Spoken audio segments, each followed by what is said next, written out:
আজকে ভোরবেলা ঘুম থেকে উঠছি, চিয়া সিডস আর লেবুর পানি দিয়ে সকালটা শুরু করলাম। বাড়িতে আসলে দেখা যায় যে সকাল সকাল ঘুম থেকে ওঠা হয়, তো ঘুম থেকে ওঠার পরে এই তো একটু প্রাকৃতিক পরিবেশ এনজয় করতেছিলাম। আর এদিকে কুট্টুস বাবা, সে আরো সকালবেলা ঘুম থেকে উঠছে, এখন ঘুমানোর প্রিপারেশন নিচ্ছিল।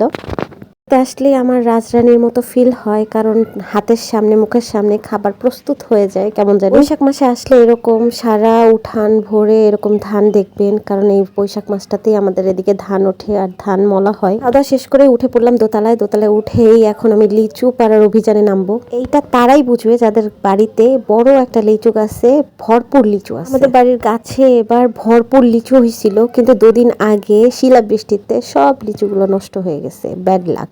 ফলের দিন আসলে আম আর লিচু এই দুটা জিনিস আমার খুবই পছন্দের, তো খুব ভরপেট লিচু খেলাম। কন্যার মতো যতই ট্রিট পাই না কেন, আমি একটু কামলাগিরিও করি। বাড়িতে আসলে আমার ভালো লাগে কাজ করতে। সম্পূর্ণ কাজ না করলেও টুকটাক কাজে আমি সবসময় একটু একটু হেল্প করার চেষ্টা করি। বাড়িতে আসলে আমার মাটির চুলার রান্না খেতেই হবে মাস্ট। মানে মাটির চুলার রান্না কি যে স্বাদ, যে খাইছে সেই বোঝে। টুকটাক কাজ করে গরমে ঘেমে নিয়ে এখন আমি একটু ফ্যানের নিচে বসলাম। দুই কুটুসকে নিয়ে, দুই কুটুসের দুষ্টমি বাদরামি দেখার পরে চলে গেলাম আম পাড়তে।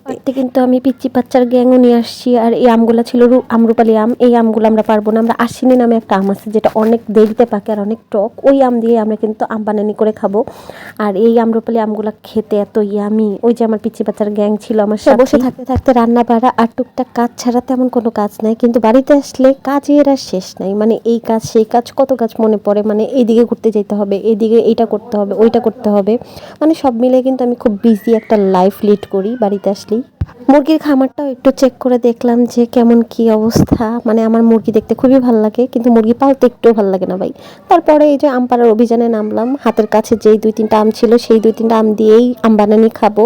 বেশি একটার প্রয়োজন নাই, যেহেতু আমি অতটা আম বানানি পছন্দ করি না, বাট আম বানানি করতে হবে, এটাই হলো মাস্ট। আমি খুব একটা টক লাভার না, বাট সিজনাল যে ফলগুলা সেগুলো টুকটাক মাখাইলে বা টক জিনিস মাখাইলে ওটা আমি খাই। মোটামুটি আমি মিষ্টি লাভার মানুষ। এখন বাসায় এসে সব সুন্দর করে ধুয়ে টুয়ে এখন ছেলার পালা। এখন আমটাকে খুব সুন্দর করে ছিলে গ্রেড করতেছি।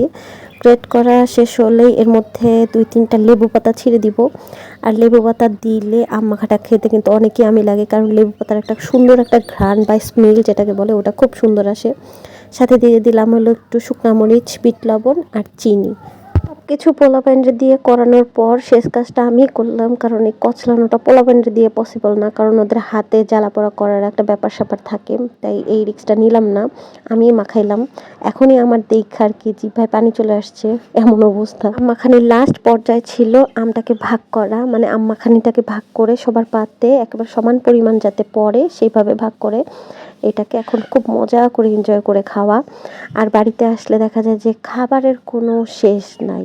এই আম মাখানি খেতে না খেতেই এক চাচি আমাকে আম্বুল দিল, জামরুল, যে যেটাই বলে না কেন, সেটা খাইলাম। তো এরপরে আর কোনো ক্লিপ নেই। বিকেলে ঘুম থেকে উঠেই দেখলাম যে গুড্ডুস তার দাদা ভাইয়ের সাথে বাইরে বসে হাওয়া বাতাস খাচ্ছিল। তোর সাথে বেশ কিছুক্ষণ মজা করলাম। আর ওর হাসিটা, নতুন নতুন দাঁত উঠলে যে হাসিটা দেয়, সেই হাসিটা দেখতে যে এত কিউট লাগে, মাশাল্লাহ মাশাল্লাহ বলতে কেউ বলবেন না। তারপর আমার পালা, আমি একটু আহ্লাদ করলাম ওর সাথে। ঘুম থেকে উঠতে দেখে ওর মুডটা খুবই অফ ছিল। এই তো আজকের ভিডিওটা এই পর্যন্ত, দেখা হবে নেক্সট কোনো ব্লগে। আল্লাহ হাফেজ।